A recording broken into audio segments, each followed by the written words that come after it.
जय सच्चिदानंद। विषय को हम थोड़ा मोड़ेंगे।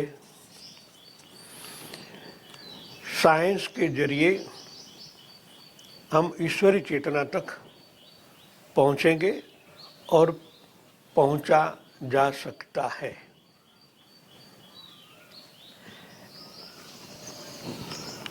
अमेरिका के प्रसिद्ध विद्वान डॉक्टर जे.बी.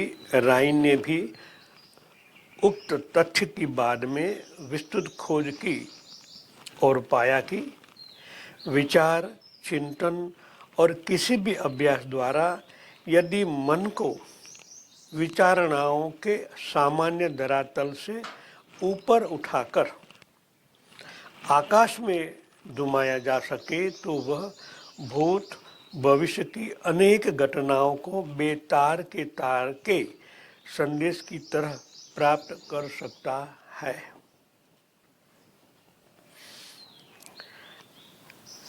लिखावट में तो ये शब्द है, मगर अनुभव की एरण पर उनको गुणात्मक के हिसाब से देखा जाए तो इन्होंने कहा कि विचार चिंतन के अभ्यास द्वारा मन की विचारणाओं, विचारधाराओं को आकाश तत्व कर, वहां कर, रख कर देखा जाए तो बात कहा कि आकाश तत्व की कही। हम कहाँ हैं? मूलाधार में अटके हैं। अभी के वर्तमान के जो हमारे विचारधाराएं हैं, मूलाधार, स्वादिष्ठान, मणिपुर, जो माया से कनेक्टेड है, उस धारा से देखा जाए तो आपको सूक्ष्म जगत का अनुभव नहीं होगा। यहाँ कया आकाश तत्व, अंतकरण से ऊपर के जगत की बात यहाँ की गई है। आप जैसे ही अंतकरण से ऊपर उठते हैं, विचारधारा से ऊपर उठना मतलब मूल स्रोत अनाहत चक्र, हृदय चक्र से जब ऊपर उठते हैं तो वहाँ की ऊर्जाएं अलग प्रकार की होती है। विशुद्ध की ऊर्जाएं अलग होती है। वो कनेक्टेड है ब्रह्मांड से। ब्रह्मांड के बीच में एक ईथर है। ईथर माने प्राण तत्व, प्रकृति। तो प्रकृति के अंदर तो भूत भविष्य वर्तमान है, हम मानते हैं ना। जो हो गया है ईथर में है, जो होने वाला है, हो रहा है, वो तो वर्तमान है। और जो होने वाला है मतलब सूक्ष्म में संयोजन हो रहा है। आप वहां देखोगे तो जो होने वाला है इनके साथ भी कनेक्ट हो सकते हो। मन को ही तराशना है। मन को सूक्ष्म करके वहां देखोगे। शायद मैंने 10 दिन पहले ही कहा था, आप किसी को देखो, बीच में होके देखो। ये तो ईथर है, ये चाबी है। क्या खोलना चाहते हो? मैं आपके मन को पढ़ सकता हूं। उनका कारण ये, मैं ईथर के द्वारा ही आपके अंदर प्रविष्ट होता हूं, क्योंकि आपकी भूत भविष्य वर्तमान ईथर में रिकॉर्ड हो रहा है। सबको मैं कहता हूं चेतावनी के रूप में, आप जो कर रहे हो रिकॉर्ड हो रहा है। जो जानकार है वो जान जाएगा कि आपने क्या सोचा, क्या पहले सोचा था और क्या सोचने वाले हो। संयोजन ईथर में ही होता है। तो ईथर के साथ कनेक्शन होने से थोड़ा अभ्यास की बात है। आप किसी को भी देखो, सीधा मत देखो, बीच में ये पंच तत्व बीच में है और वहां हर जन्म का रिकॉर्ड आपका वहां है। लोगों कहे अरे इसको सब जान जाता है। अरे जानने जैसे कुछ है ही नहीं, वो है, मगर आप अभी तक निचली धरातल में हो। थोड़ा ऊपर उठोगे, अनार से जैसे उठने लगो तो आभासी होगा, इनके बाद प्रगाढ़ होने लगेगा। किसी भी जानकारी हो वो वहां है। मैंने पहली बार अफ्रीका की बात की ना, अनाज मेरी आंखें ऊपर चली गई, क्योंकि जो भी फोटो थे ऊपर थे, नीचे सामने नहीं थे। अनायास हो गया था। जैसा ऊपर गया, ऊपर भी बीच में ईथर है ना, जैसे ऊपर की ओर मैंने फोटो देखा था मेरे को, अरे ये तो 100 साल, तो इनके पास ये तकलीफ होगी।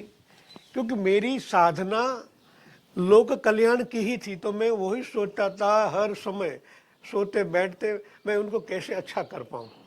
तो प्राण चिकित्सा से प्राण के साथ कनेक्शन हुआ और सीधा ऊपर देखा तो बीच में प्राण यानी इथर आ गया।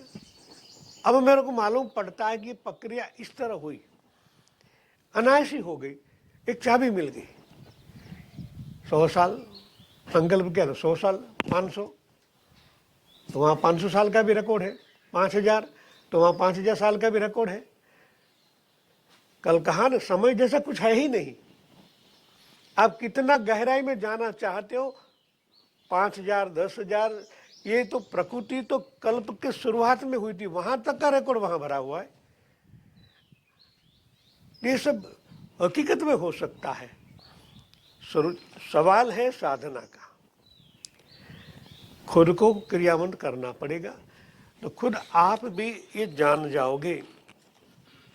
इस तथ्य को समझने के पूर्व मन की शक्ति के बारे में जान लेना आवश्यक है। किसने कहा? राम शर्मा जी ने।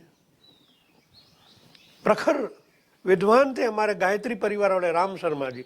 उन्होंने ये कहा है, सत्य की एरण पर तराशने के बाद लिखा गया है कि ये सत्य है।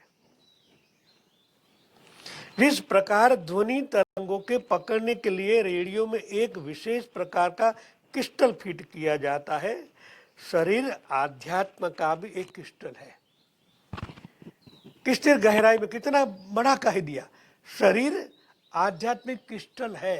किस तरह? तो इस शरीर बना किस तरह? 5 तत्वों का। तो यत पिंड है तत ब्रह्मांड है, वही कलम आ गई ना। जो ब्रह्मांड में है वो आपकी बॉडी में है। क्रिस्टल यानी प्राण, उनके द्वारा आप अंदर देखोगे तो वो भी वही इथर है, बाहर देखोगे तो वही इथर है। ये क्रिस्टल को कहाँ फिट करना है? आपकी आंखों में। ये गुरु चाहिए। मैं कई बार कह चुका हूं, मगर आप अमल करते ही नहीं हो। आंखों से देखो, देखने वाला तो प्राण, ये तो सनातन सत्य है। मैं उनके बारे में कह रहा हूं।